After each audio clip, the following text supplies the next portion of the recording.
Good morning. I'm Jess Huxman, Director of Communications for Mennonite Foundation of Canada.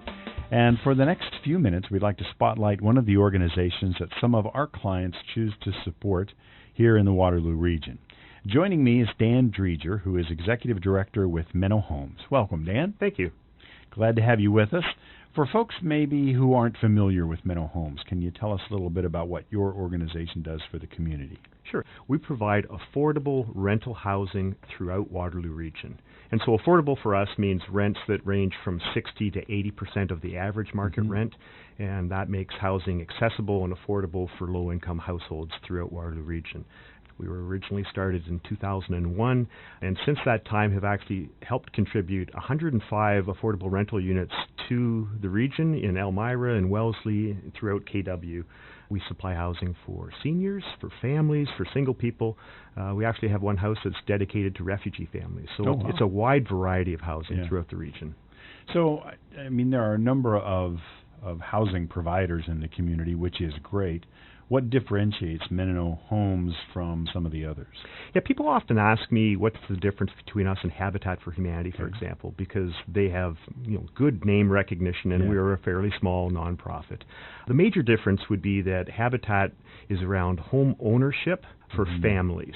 And while we supply housing to families, we also supply housing to seniors, to non-senior singles, so a wider range of people, and also people who are of a lower income threshold, so they wouldn't qualify for housing with Habitat, but they do need housing, and how do we respond to that need? So it's rental housing. Menno Homes retains ownership of the housing, and we allow families to live there. Okay. And as I understand it, you're also looking for a sustainable model here, both with the renters as well as the buildings that you create. Yeah, so I mean, we certainly have a focus on not only affordability but quality housing as well.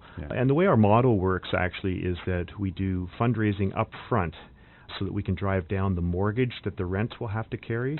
And so then what the rent does is it carries the mortgage. It also makes sure there's money available for maintenance, for a reserve fund, and it makes a small contribution to our head office overhead as well.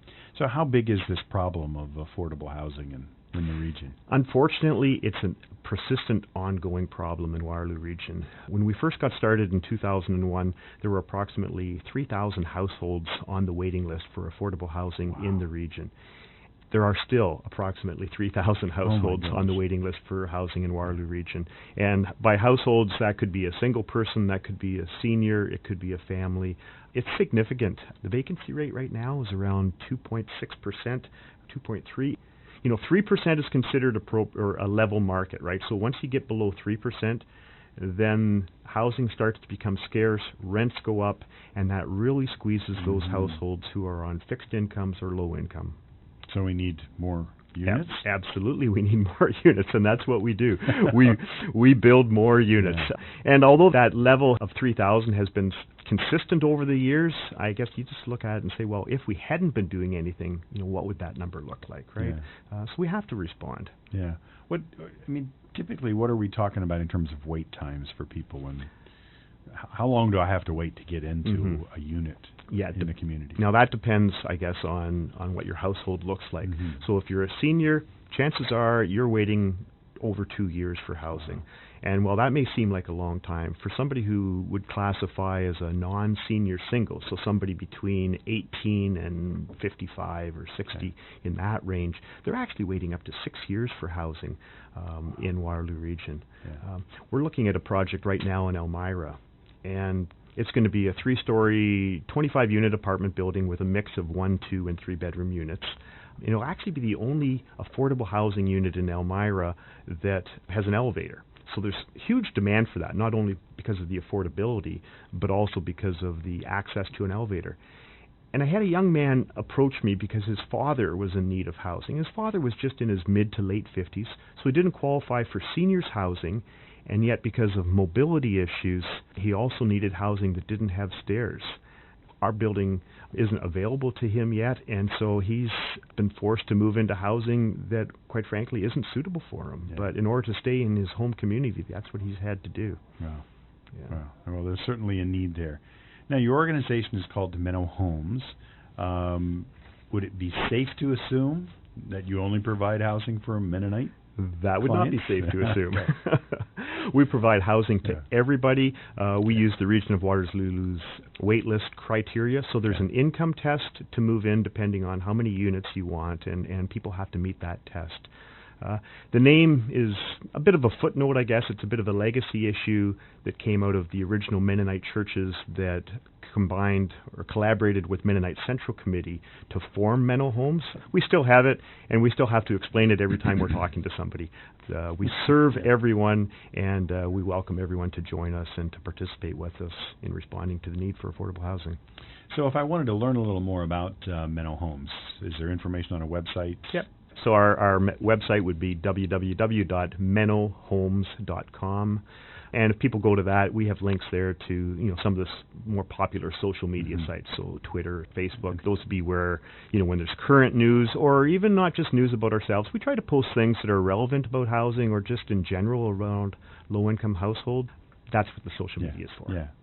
So it seems like many people who may be in need of affordable housing may also be needing additional services, other types of services as well. You have some sort of a relationship with other agencies in the community to help get folks connected? Yeah.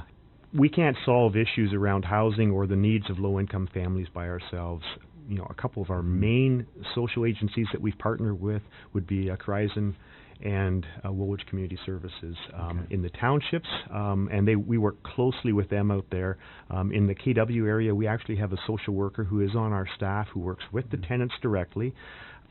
She'll either refer them to other agencies if they need help that she can't offer, but she also works to make sure that they're not isolated. She'll organize potlucks and those sorts of things in the communities where they're living to form more of a community and make sure people feel like they're part of something bigger and have access to the tools they need to succeed. I mean, our partnership with Woolwich Community Services, we had a tenant who was a single parent, hadn't completed her high school education at all, and by working with them, we were actually able to hook her up with the resources she needed so she could go off. She actually finished community college, got a diploma, and is now working in her chosen field. That's a skill set that we don't have, but we know the people that can help our tenant. That's why we have to work together. What a great story. Yeah. So if you're just joining us, I'm Jess Huxman with Mennonite Foundation of Canada, and I'm speaking with Dan Dreger, who is Executive Director of Menno Homes, which provides affordable housing for people in Waterloo Region. Menno Homes works closely with a number of other nonprofits and government agencies. You've talked a little bit already, but share a little more about some of those relationships that you have. So in addition to Horizon Community Services and Woolwich Community Services, Waterloo Regional Homes for Mental Health, they would be considered a partner for us.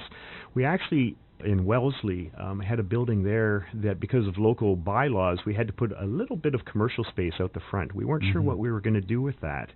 And around the same time, the Wellesley Ministerial, the churches there, recognized that there was a need locally for something close to a food bank, not a full-fledged food bank, but something they call a food cupboard. And so we were actually able to make that space available for them to use as a food cupboard to help service the people in Wellesley. So that's the kind of partnership that we we really think is important in responding to needs in community.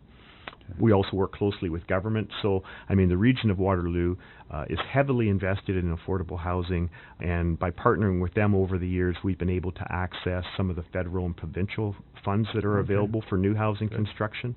So that's an important partnership. And then finally, I would say the local churches that started us continue to be good, strong partners, and whenever we're involved in a construction project, we always look to the churches in that community to see how they want to intersect with the work that we're doing there so that our future tenants have access and there's a faith body that knows about them, is interested in them, and can work with them. Now, in doing that, you mentioned earlier that you started out of the Mennonite faith, but in these communities, are you getting support from churches of all faiths? Yeah, I mean, now Wellesley, that would be a classic example where the entire ministerial got behind that project. We've actually had conversation with a variety of other churches throughout KW about the potential use of land for future construction as well. So we're well beyond the Mennonite tent at this point. Yeah. So if somebody's listening this morning and says, this sounds like there certainly is a need. I want to support this in some way, maybe with my financial support. how would they go about doing that? Well, I mean, they could certainly call me, Yeah. 226-476-2535. That information's all on our website as well. The big thing, or the unique aspect of how we do funding, I guess, would be that 100% of the donations goes towards new project construction. The rents that come in from that then are what we use to support our overhead. So when somebody makes a donation to a project, like the new one in Elmira, 100% of the proceeds will go towards the construction there, and we develop a sustainable model. So once that project is done and the capital campaign is done, it continues to fund itself without additional donations. It's a pretty robust model that really speaks to long-term sustainability. We're just about out of time, but I want to give you about 60 seconds or so to sort of make your last-minute pitch to why people should support Menno Homes. Yeah, and I would phrase it as not really supporting Menno Homes, but the tenants that live in our buildings, right? I mean, we use housing to respond to the needs in our community for affordable housing. That's the tool that we choose to use.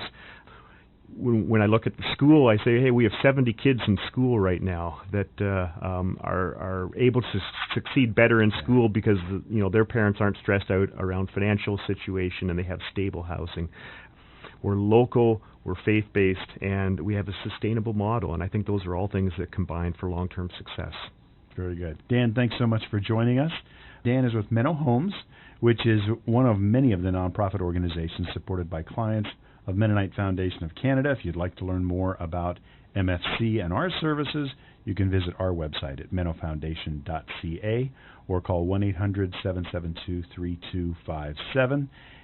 I'm Jess Huxman. I want to thank you all for joining us this morning and invite you to begin the journey of faithful, joyful giving.